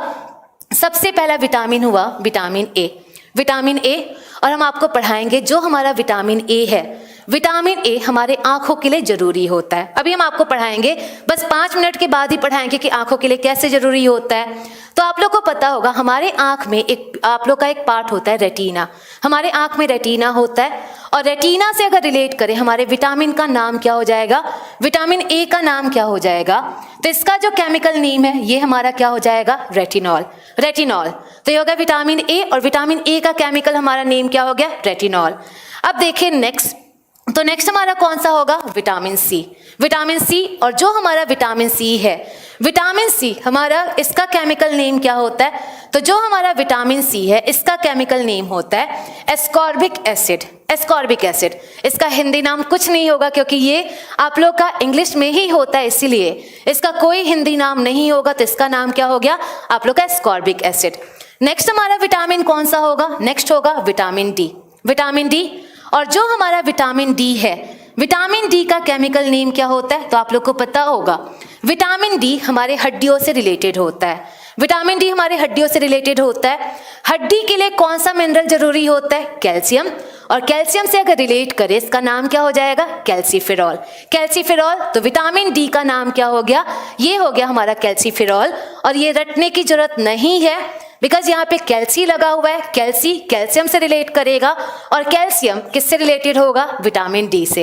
अब आता है आप लोग का नेक्स्ट, और ये कई बार पूछा जा चुका है, what is the chemical name of vitamin E? Vitamin E का केमिकल नेम क्या होगा? तो देखिए जो हमारा विटामिन ई है इसका केमिकल नेम क्या होता है? इसका केमिकल नेम होता है टोकोफेरॉल, टोकोफेरॉल। तो ये हो गया हमारा विटामिन ई, और ये हो गया टोकोफेरॉल। नेक्स्ट देखिए, नेक्स्ट हमारा विटामिन कौन सा होगा? तो नेक्स्ट जो हमारा विटामिन है ये हमारा कौन सा होगा? विटामिन के होगा। और विटामिन के का केमिकल नेम क्या होता है? इसका 2 केमिकल नेम होता है, और इसका 2 केमिकल नेम क्या होता है? एक होता है हमारा नेप्थोक्विनोन, पहला जो केमिकल नेम होता है ये होता है नेप्थोक्विनोन, या इसी का सेकंड हमारा केमिकल नेम क्या होता है? इसी का सेकंड केमिकल नेम होता है फाइलोक्विनोन, फाइलोक्विनोन। तो ये हो गया हमारा विटामिन के, और विटामिन के का 2 आपका नाम हुआ, और ये क्या हो गया? नेप्थोक्विनोन, जबकि सेकंड कौन सा हो गया? फाइलोक्विनोन। अब आता है आपका मोस्ट इंपॉर्टेंट पार्ट, और मोस्ट इंपॉर्टेंट पार्ट मतलब अभी बी कॉम्प्लेक्स का नाम अब आता है। और चले देखिए बी कॉम्प्लेक्स का कौन कौन सा नाम होता है। तो सबसे पहला हमारा कौन सा होगा? Vitamin B1, vitamin B1। और विटामिन B1 का केमिकल नेम क्या होता है? विटामिन B1 का केमिकल नेम होता है थायामीन, थायामीन। और इसके बारे में अभी आपको बताएंगे, ये बहुत इंपॉर्टेंट आपका विटामिन है। तो ये क्या हो गया हमारा? विटामिन B1 जो हमारा थायमीन हो गया। नेक्स्ट हमारा कौन सा होगा? नेक्स्ट होगा विटामिन B2। विटामिन B2 का केमिकल नेम क्या होता है? विटामिन B2 का केमिकल नेम होता है राइबोफ्लेविन, राइबोफ्लेविन। ये हो गया विटामिन B2 का केमिकल नेम।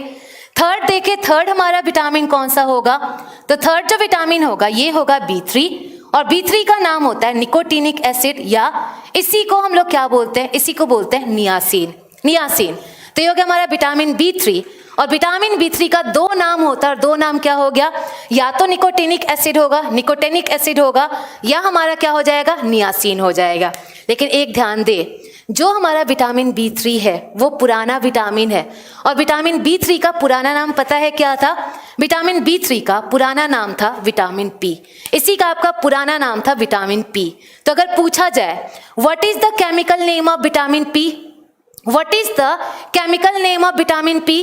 विटामिन P का केमिकल नेम क्या हो जाएगा? तो विटामिन P का केमिकल नेम क्या हो जाएगा? निकोटीनिक एसिड हो जाएगा, या क्या हो जाएगा? नियासिन हो जाएगा। अब चले बताएं विटामिन B4 का केमिकल नेम क्या होगा? What is the chemical name of vitamin B4? Vitamin B4 का केमिकल नेम क्या होगा? जल्दी से इसका answer they. What is the chemical name of vitamin B4? Vitamin B4 का केमिकल नेम क्या होगा? अच्छा ये बताए, विटामिन B4 कोई विटामिन होता है? विटामिन ही नहीं होता। और जब विटामिन B4 कोई विटामिन ही नहीं है, इसका कोई केमिकल नेम नहीं होगा। तो नेक्स्ट हमारा क्या होगा? विटामिन B5, और इसका नाम क्या होता है? 5 का मतलब क्या हुआ? पेंटा, पेंटा, और पेंटा से रिलेट कर इसका नाम क्या हो जाएगा, इसका नाम हो जाएगा पेंटोथेनिक एसिड, पेंथोथेनिक आपका एसिड। तो ये हो गया हमारा B5 पेंटोथेनिक एसिड हो जाएगा। नेक्स्ट हमारा हुआ B6, और B6 का नाम क्या होता है, B6 का नाम होता है पायरिडॉक्सिन, पायरिडॉक्सिन ये हो गया हमारा B6।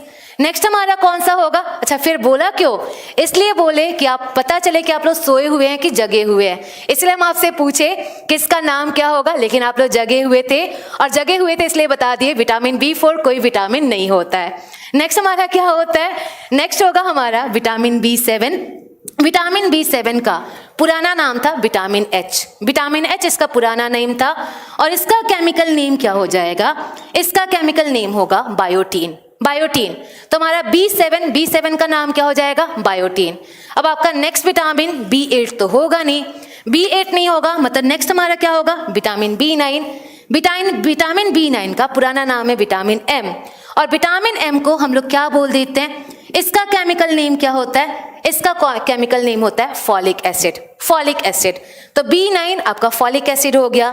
जबकि लास्ट हमारा कौन सा होगा, लास्ट होगा हमारा विटामिन B12, विटामिन B12। और जो हमारा विटामिन B12 है इसका केमिकल नेम क्या होता है, इसका केमिकल नेम होता है साइनोकोबालामीन, विटामिन B12, और इसका नाम हमारा क्या हो गया, साइनोकोबालामीन। तो ये हमारे सारे विटामिन से, सारे विटामिन का केमिकल नेम हमने बता दिया। तो ये आप लोग को याद रहेगा, आप लोग को ये याद रहेगा कि भूल जाएंगे, ये याद रहेगा सारे विटामिन का नेम। 13 विटामिन आप लोग को बताना है, 13 विटामिन आप लोग को याद करना है, और ये सारा आप लोग को याद करना जरूरी है क्योंकि यहाँ से क्वेश्चन पूछे जाते हैं, यहाँ से कई बार क्वेश्चन पूछे जा चुके हैं, इसलिए ये सब आपको याद रखना जरूरी है। तो चलिए देखें यहाँ से कैसे क्वेश्चन पूछे जाते हैं। तो एक दो क्वेश्चन हम आपसे पूछते हैं, और अभी तो सामने ही लिखा हुआ है, सामने लिखा हुआ है तो आंसर आप लोग दे सकते हैं। मिटा दें इसको, चलिए मिटाने के बाद आप लोग से, अच्छा याद भी हो गया, मिटाने के बाद अब आप लोग से क्वेश्चन पूछते हैं। और चलिए मिटाने के बाद हम आप लोग से क्वेश्चन पूछेंगे कि इनमें से कौन सा विटामिन नहीं है। हम आपको 4 ऑप्शन दे रहे हैं, और ये क्वेश्चन पूछा जा चुका है। आप लोग को 4 ऑप्शन देंगे और आप लोग को याद बताना है इन चारों में से कौन सा विटामिन नहीं है। तो चलिए देखिए, सबसे पहला आपके 4 ऑप्शन है। पहला ऑप्शन है बायोटीन, नेक्स्ट ऑप्शन है आप लोग के पास नियासिन, थर्ड ऑप्शन है आपके पास हिस्टामीन, ये थर्ड ऑप्शन हिस्टामीन, जबकि लास्ट ऑप्शन जो है ये है हमारा थायामीन। चलिए बताएं इनमें से कौन सा विटामिन नहीं है, which of the following is not a vitamin, बता सकते हैं इनमें से कौन सा विटामिन नहीं है, biotin, niacin, histamine and thiamine. कौन सा विटामिन इसमें नहीं होगा, histamine is not a vitamin, histamine कोई विटामिन नहीं है, क्योंकि जो हमारा बायोटीन है, बायोटीन हमारा क्या है, विटामिन B7, विटामिन B7 है। नियासिन हमारा क्या है, विटामिन B3 है। हमारा थायामीन क्या है, विटामिन B1 है। तो कौन विटामिन नहीं होगा, histamine is not a vitamin. हम आपको पढ़ाएंगे हिस्टामीन हमारे WBC से रिलेटेड होता है, ये आपका विटामिन नहीं है। अभी तो बता दिया, और एग्जाम में पूछा जाए तो अभी तो आपने आंसर दे दिया, लेकिन एग्जाम तक जाते जाते तो सब कुछ आप लोग भूल जाएंगे। भूलना नहीं है, आप लोग को याद रखना है कि इन चारों में से कौन सा विटामिन नहीं होगा, histamine is not a vitamin. तो ये था हमारा विटामिन के बारे में, लेकिन अभी भी विटामिन खत्म नहीं हुआ है, अभी भी विटामिन खत्म नहीं हुआ है। अब आता है मेन पार्ट, और अब हम लोग एक एक विटामिन के बारे में पढ़ेंगे। और अब हम लोग क्या पढ़ेंगे, अब हम लोग विटामिन ए के बारे में पढ़ेंगे, विटामिन ए के बारे में। लेकिन विटामिन ए के बारे में पढ़ने से पहले हम आप लोग से ये पूछेंगे, क्या हमारा विटामिन हमारे बॉडी में स्टोर हो सकते हैं। आप लोग से पूछा जाए क्या विटामिन हमारे बॉडी में स्टोर हो सकते हैं, क्या विटामिन हमारे बॉडी में संचित हो सकते हैं। ये क्वेश्चन आप लोग से अगर पूछा जाए, विटामिन हमारे बॉडी में स्टोर हो सकते हैं कि नहीं हो सकते हैं, तो आप लोग बताइए कितने तरह के विटामिन है हमारे बॉडी में। हमारे बॉडी में कितने तरह के विटामिन है, हमारे बॉडी में 2 तरह के विटामिन है। कौन कौन सा, एक वाटर सोल्यूबल है, दूसरा हमारा क्या है, फैट सोल्यूबल। हमारे बॉडी में 2 तरह के विटामिन होते हैं, वाटर सोल्यूबल, फैट सोल्यूबल। तो जो हमारे वाटर सोल्यूबल हैं वाटर सोल्यूबल हमारे बॉडी में स्टोर नहीं होते, वो पानी में घुलकर यूरिन के द्वारा बाहर निकल जाते हैं। लेकिन जो हमारे फैट सोल्यूबल हैं, फैट सोल्यूबल विटामिन हमारे बॉडी में स्टोर हो जाते हैं। तो जो भी हमारे वाटर सोल्यूबल है, वाटर सोल्यूबल हमारे बॉडी में स्टोर नहीं होगा, जल घुलनशील हमारे बॉडी में स्टोर नहीं होगा। लेकिन जो हमारे फैट सोल्यूबल हैं, जो हमारे वसा घुलनशील हैं, ये विटामिन हमारे बॉडी में स्टोर हो जाता है। और ये विटामिन हमारे बॉडी के कौन से पार्ट में स्टोर होता है? तो जो भी हमारा फैट सोल्यूबल विटामिन है, ये हमारे बॉडी के कौन से पार्ट में स्टोर हो जाता है? ये हमारे लिवर में स्टोर हो जाता है, ये हमारे यकृत में स्टोर हो जाता है। तब आप लोग यहाँ से बता सकते हैं क्या विटामिन हमारे बॉडी में स्टोर हो सकते हैं? बिल्कुल स्टोर हो सकते हैं। लेकिन कौन से विटामिन स्टोर हो सकते हैं? वाटर सोल्यूबल की फैट सोल्यूबल? फैट सोल्यूबल हमारा क्या हो सकता है? स्टोर हो सकता है। और इसीलिए पूछा जाता है, अगर आप लोग से पूछा जाए लिवर कौन से विटामिन का अच्छा सोर्स होता है, अगर हम आप लोग से पूछे लिवर कौन से विटामिन का अच्छा सोर्स होता है, यकृत कौन से विटामिन का अच्छा सोर्स होता है, हम ह्यूमन के लिवर के बारे में नहीं पूछ रहे हैं। ऐसा ना हो कि आप ह्यूमन का लिवर निकाल कर खाने लगे, ऐसा बिल्कुल नहीं। हम आपसे चिकन और मटन की बात करें तो पूछे जो लिवर है, लिवर हमारे कौन से विटामिन का अच्छा सोर्स होगा? लिवर आप लोग के फैट सोल्यूबल विटामिन का अच्छा सोर्स होता है। जितने भी हमारे फैट सोल्यूबल, क्योंकि सारे फैट सोल्यूबल कहाँ पे स्टोर होते हैं? लिवर में स्टोर होते हैं। और इसीलिए लिवर हमारा क्या होगा? फैट सोल्यूबल विटामिन का अच्छा सोर्स होता है। तो ये था हमारा विटामिन के बारे में।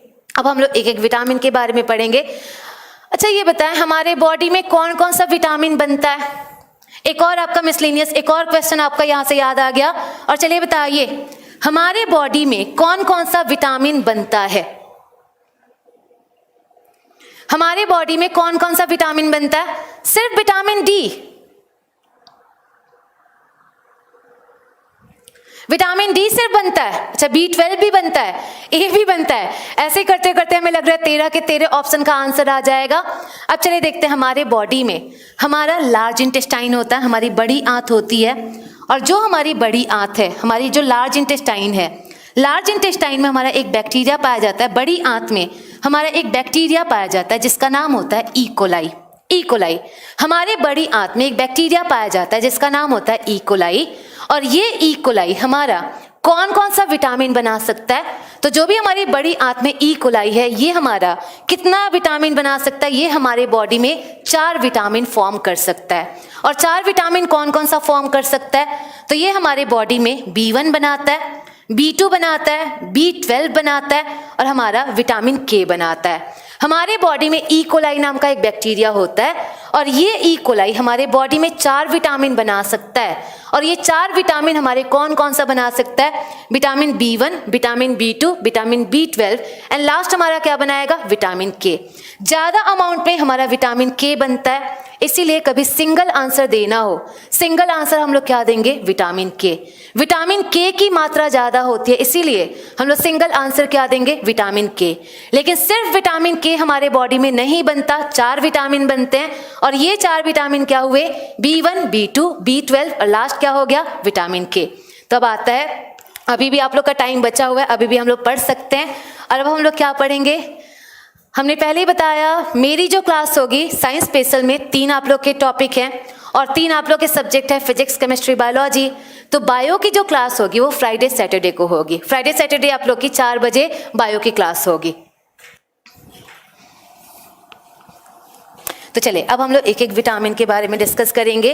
कौन सा विटामिन है, उससे उसका क्या काम होता है, ये सारा हम लोग डिस्कस करेंगे। तो आपका क्या हो गया? सबसे पहला हम लोग विटामिन डिस्कस करेंगे विटामिन ए। Vitamin A. और चलिए बताइए विटामिन ए हमारा फैट सोल्यूबल विटामिन होगा कि वाटर सोल्यूबल? जो भी हमारा विटामिन ए है ये क्या होगा? हमारा फैट सोल्यूबल विटामिन होगा। ये हमारे लिवर में स्टोर हो सकता है, यकृत में स्टोर हो सकता है। और जो हमारा विटामिन ए है इसका केमिकल नेम क्या होता है? इसका केमिकल नेम होता है रेटिनॉल। इसका केमिकल नेम रेटिनॉल होता है। तो देखिए what is the function of vitamin A. Vitamin A हमारे बॉडी में क्या काम करता है? इसका कोई तो काम होता होगा। विटामिन के का पहला काम क्या हुआ? तो विटामिन ए का पहला काम हुआ helps in the formation of WBC। Helps in the formation of WBC, WBC बनाने में सहायता करना।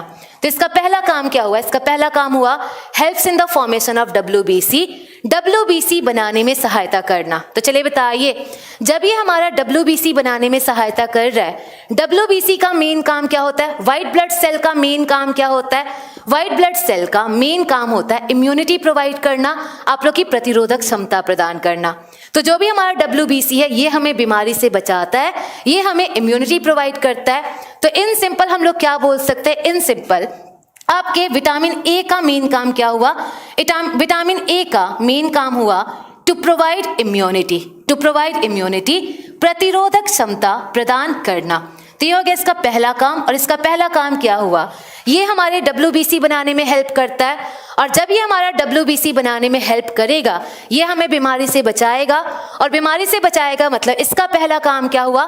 टू प्रोवाइड इम्यूनिटी, प्रतिरोधक क्षमता प्रदान करना। किसी ने पूछा व्हाट इज WBC? WBC क्या होता है? तो हम आपको पढ़ाएंगे, ब्लड में एक पार्ट होता है WBC, व्हाइट ब्लड सेल, और ये व्हाइट ब्लड सेल हमारे इम्यूनिटी, हमें वायरस बैक्टीरिया से बचाता है, इसलिए इसका मेन काम क्या हुआ? इम्यूनिटी प्रोवाइड करना, प्रतिरोधक क्षमता प्रदान करना। और जब ये हमारे WBC को बनाया मतलब इसका मेन काम क्या हुआ? इम्यूनिटी प्रोवाइड करना। तो अगर आप लोग से पूछे क्या विटामिन ए की कमी से हमें बीमारी हो सकती है? क्या विटामिन ए की कमी से हमें बीमारी हो सकती है? बिल्कुल। जब विटामिन ए कम होगा WBC नहीं बनेंगे, WBC नहीं बनेंगे क्या होगा? WBC नहीं बने इम्यूनिटी कम हो जाएगी, और जब इम्यूनिटी कम हुई हम लोग बार बार बीमार हो सकते हैं। तो ये था इसका पहला काम। अब चलिए देखिए इसका सेकंड काम क्या होगा, इसका सेकंड फंक्शन क्या होगा। तो सेकंड फंक्शन पढ़ाने के लिए हम आपको बताएंगे, हमारी जो आंख होती है, हमारा आंख एक ऑर्गन है, हमारी आंख एक कोशिका, आप लोग का अंग है। और जब आंख एक अंग है ये कुछ कोशिका से मिलकर बने होंगे, कुछ सेल से मिलकर बने होंगे। और देखिए हमारे आंख मेनली दो तरह के सेल से मिलकर बने होते हैं। और हमारे आंख कौन कौन से दो सेल से मिलकर बने होते हैं? तो हमारे आंख मेनली दो तरह की कोशिकाओं से मिलकर बने होते हैं। और ये दो कोशिकाएं कौन सी होती हैं? एक होता है हमारा कोन सेल, कोन सेल, और कोन सेल इसको हिंदी में हम लोग क्या कहते हैं? शंकु कोशिका, शंकु कोशिका। तो हमारे आंख मेनली दो तरह के सेल से मिलकर बने होते हैं, एक होता है हमारा कोन सेल, हमारी शंकु कोशिका, जबकि सेकंड हमारा कौन सा होता है? सेकंड होता है हमारा रॉड सेल। और रॉड सेल को हम लोग क्या बोलते हैं? इसको हम लोग बोलते हैं श्लाका कोशिका। तो हमारे आंख जो है दो तरह के सेल से मिलकर बने हैं। कौन कौन सा हुआ? हमारी शंकु कोशिका, जबकि सेकंड कौन सी होगी? श्लाका कोशिका। तो चलिए इनके बारे में हम थोड़ा बहुत बताते हैं, ये क्या काम करते हैं। तो चलिए अब आप लोग बताएंगे, अभी जो आप लोग वस्तुओं को देख रहे हैं, अभी जो आप लोग देख पा रहे हैं वो लाइट के प्रेजेंस में देख रहे हैं कि लाइट के एब्सेंस में देख रहे हैं? तो अभी हम लोग जो भी देख रहे हैं वो लाइट के प्रेजेंस में देख रहे हैं। लाइट आपका सामने है इसलिए हम लोग देख पा रहे हैं। तो देखिए जो हम लोग लाइट के प्रेजेंस में देखते हैं, लाइट के प्रेजेंस में किसके कारण देखते हैं? तो ये किसके कारण देखते हैं? कोन सेल के कारण। जब सामने आपका प्रकाश है और प्रकाश में वस्तुओं को देख पा रहे हैं, ये किसके कारण देखते हैं? ये हम लोग कोन सेल के कारण देखते हैं, शंकु कोशिकाओं के कारण देखते हैं। अब चलिए बताइए, अंधेरे में थोड़ा बहुत हम लोग देख पाते हैं कि नहीं देख पाते? अंधेरे में हमें हल्का फुल्का दिखाई देता है कि नहीं दिखाई देता है? तो अंधेरे में भी हमें हल्का फुल्का दिखाई देता है। और अंधेरे में जो हल्का फुल्का दिखाई देता है वो किसके कारण दिखाई देता है? हमारे रॉड सेल के कारण। तो रॉड सेल के कारण हमें अंधेरे में थोड़ा बहुत दिखाई देता है। और हमारा उजाले में किसके कारण दिखाई देगा? ये हमारे कोन सेल के कारण दिखाई देगा। तो देखिए जो हमारा कोन सेल है, कोन सेल को एक प्रोटीन आपका रेगुलेट करता है। और कोन सेल को कौन सा प्रोटीन रेगुलेट करता है? तो कोन सेल को एक प्रोटीन रेगुलेट करता है जिसका नाम होता है ऑप्सिन। ऑप्सिन एक प्रोटीन है जो हमारे कोन सेल को रेगुलेट करता है, जबकि हमारा एक प्रोटीन है जिसका नाम है रोडोप्सिन। और ये रोडोप्सिन प्रोटीन हमारा किसको रेगुलेट करता है? हमारे रॉड सेल को।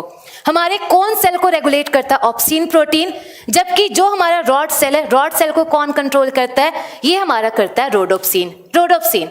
तो चलिए बताइए, उल्लुओं में कौन सा प्रोटीन ज्यादा होगा? उल्लुओं में कौन सा प्रोटीन ज्यादा होगा? उल्लू में हमारा ऑप्सिन ज्यादा होगा कि रोडोप्सिन ज्यादा होगा? आप लोग बता सकते हैं उल्लू में कौन सा प्रोटीन ज्यादा होगा? उल्लू में ऑप्सिन ज्यादा होता होगा कि रोडोप्सिन ज्यादा होता होगा? उल्लू में रोडोप्सिन ज्यादा होता है, रोडोप्सिन ज्यादा होता है। जबकि हम लोगों में कौन सा प्रोटीन ज्यादा होता है? हम लोगों में ऑप्सिन ज्यादा होता है। तब आप लोग सोच रहे होंगे ये क्या पढ़ा रहे हैं, विटामिन पढ़ाते पढ़ाते ये प्रोटीन पे कहाँ आ गए? तो कुछ ना कुछ रिलेशन होगा, तभी हमने आपको बताया होगा। और देखिए विटामिन ए करता क्या है, विटामिन ए का काम क्या है? तो विटामिन ए का मेन काम है ऑप्सीन को रोडोप्सिन में कन्वर्ट करना।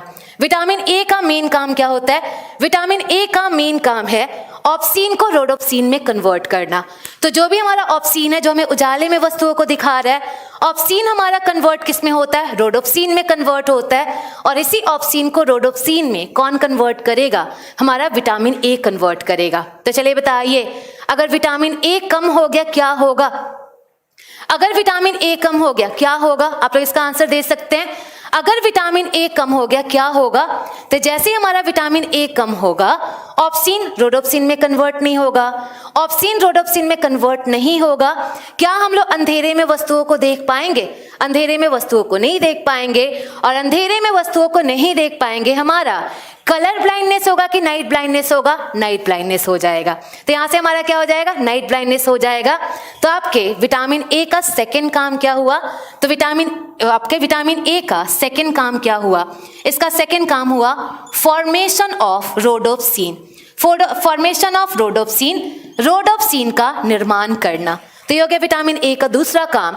और विटामिन ए का दूसरा काम क्या हुआ? फॉर्मेशन ऑफ रोडोप्सिन, रोडोप्सिन का निर्माण करना। आप लोग खुद ही देख रहे हैं, ऑप्सीन हमारा कन्वर्ट किस में हो रहा है? ऑप्सीन का मीनिंग नहीं होता विक्रम। ऑप्सीन एक प्रोटीन है जो हमारे कोन सेल को कंट्रोल करता है, और यही ऑप्सीन रोडोप्सिन में कन्वर्ट हो जाता है। किसके प्रेजेंस में? हमारे विटामिन ए के प्रेजेंस में ऑप्सीन रोडोप्सिन में कन्वर्ट हो जाता है। तो इसका नेक्स्ट काम क्या हुआ? फॉर्मेशन ऑफ रोडोप्सिन, रोडोप्सिन का निर्माण करना। ये हो गया दूसरा काम। अब देखिए इसका तीसरा काम क्या होता है? तो इसका तीसरा काम क्या हुआ? इसका तीसरा काम होता है formation of tears. Formation of tears, आंसू बनाने में सहायता करना। ये हो गया इसका नेक्स्ट काम। और इसका नेक्स्ट काम क्या हुआ? आंसू बनाने में सहायता करना। तो जो भी हमारे टीयर्स बनते हैं, जो भी हमारे आंसू बनते हैं, आंसू बनाने में भी हेल्प हमारा कौन करेगा? ये करेगा विटामिन ए। तो विटामिन ए का मेनली 3 काम हुआ। और विटामिन ए का 3 काम कौन कौन सा हुआ? पहला काम हुआ आपके WBC को बनाना, इम्यूनिटी प्रोवाइड करना, प्रतिरोधक क्षमता प्रदान करना। सेकंड हमारा काम क्या हुआ? हमारे रोडोप्सिन को बनाना। और रोडोप्सिन कहाँ से बनेगा? ऑप्सीन से बनेगा। जबकि लास्ट काम क्या हुआ? हमारे आंसू को बनाना, हमारे टीयर्स का फॉर्मेशन करना। तो ये थे इनके आपके 3 काम। तो चलिए बताएं, यहां से कौन कौन सी बीमारी हो सकती है? यहां से कौन कौन सी बीमारी हो सकती है? यहां से हमारा कौन कौन सा डिजीज होगा? अगर विटामिन ए कम हो जाए, विटामिन ए की कमी से कौन कौन सा बीमारी हो सकता है? आप लोग बिल्कुल आंसर दे सकते हैं, क्योंकि हमने आप लोग को सब फंक्शन बता दिया है। और फंक्शन बताने के बाद आप लोग खुद बीमारी का नाम बता सकते हैं। तो चलिए देखें यहां से कौन कौन सी डिजीज हो सकती है। पहली बीमारी कौन सी होगी? तो देखिए जो हमारी पहली बीमारी होगी, अगर हमारा रोडोप्सिन कम हो जाए, रोडोप्सिन कम हो जाए, आप लोग खुद बता सकते हैं। जब रोडोप्सिन कम हो जाएगा, अंधेरे में हम लोग नहीं दिख पाएंगे, अंधेरे में देखने में हमें परेशानी होगी।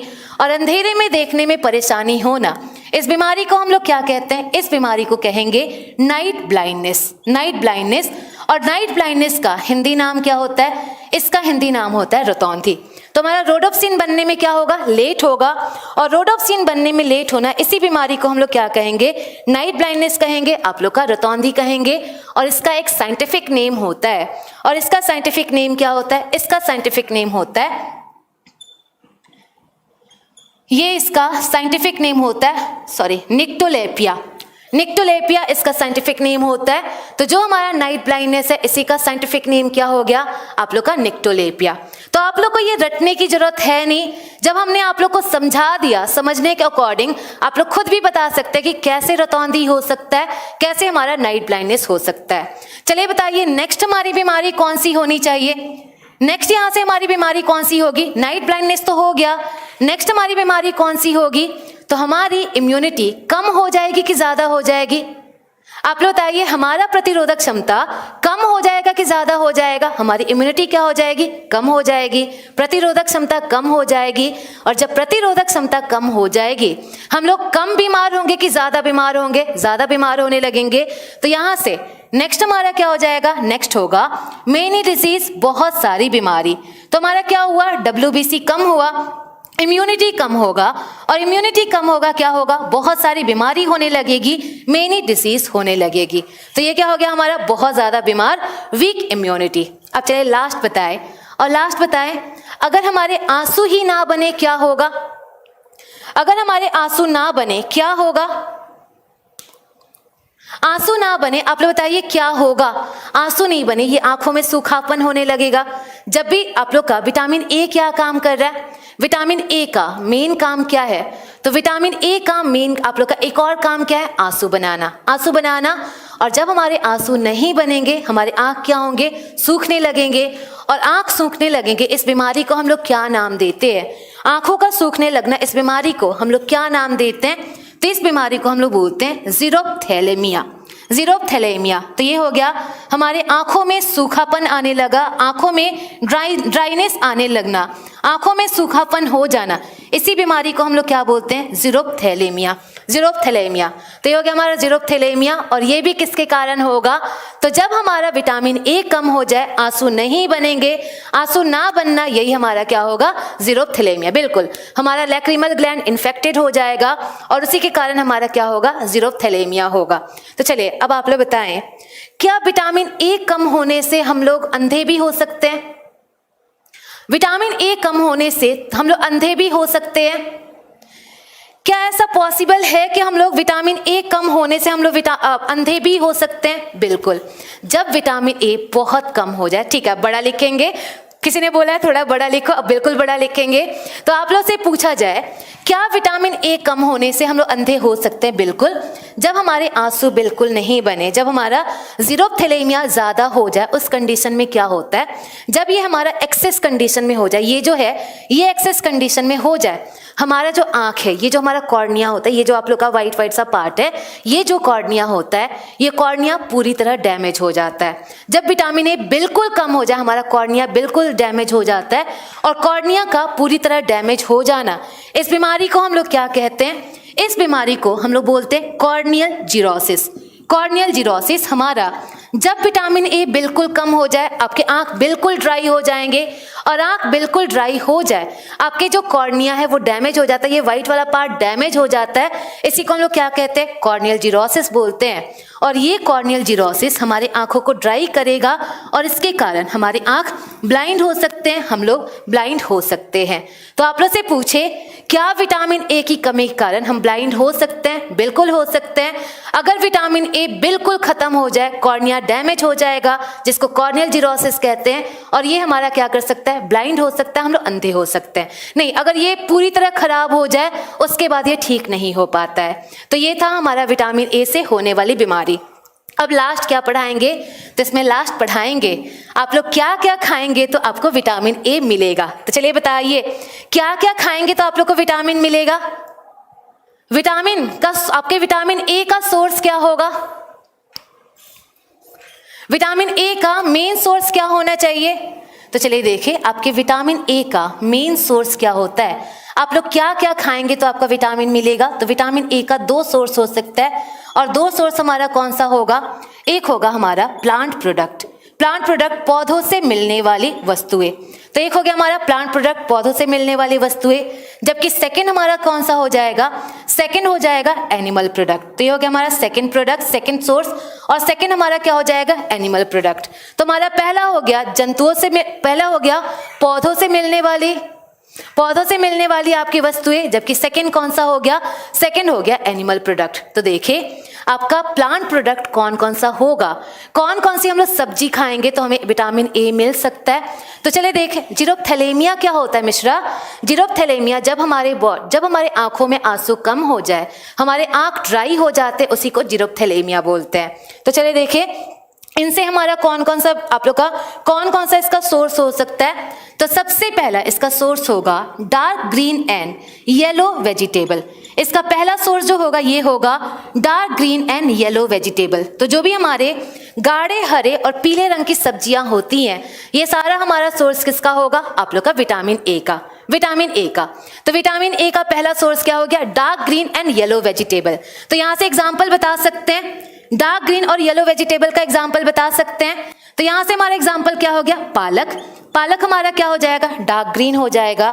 ऐसे देखिए आप लोग का कैरेट, गाजर, गाजर भी हमारा क्या होगा, ये भी आपका येलो हो जाएगा। ऐसे देखिए मैंगो, मैंगो भी हमारा क्या होगा, येलो होगा। और ये सारे के सारे हमारा किसका सोर्स होगा, सारे हमारे विटामिन ए के सोर्स होंगे। तो ये सारे हमारे क्या हो गए, विटामिन ए के सोर्स हो गए।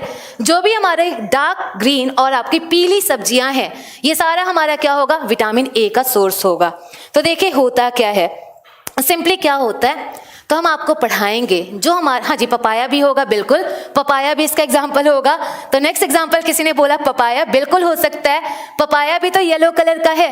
और जब पपाया येलो कलर का, ये भी हमारा एग्जाम्पल किसका हो जाएगा, ये भी एग्जाम्पल हमारा हो जाएगा सोर्स ऑफ विटामिन ए। तो चले देखिए होता क्या है, ये पार्ट आप लोग को समझना जरूरी है क्योंकि यहाँ से एक क्वेश्चन पूछा जा चुका है और वो क्वेश्चन समझने के लिए आप लोग को ये ध्यान देना जरूरी होगा।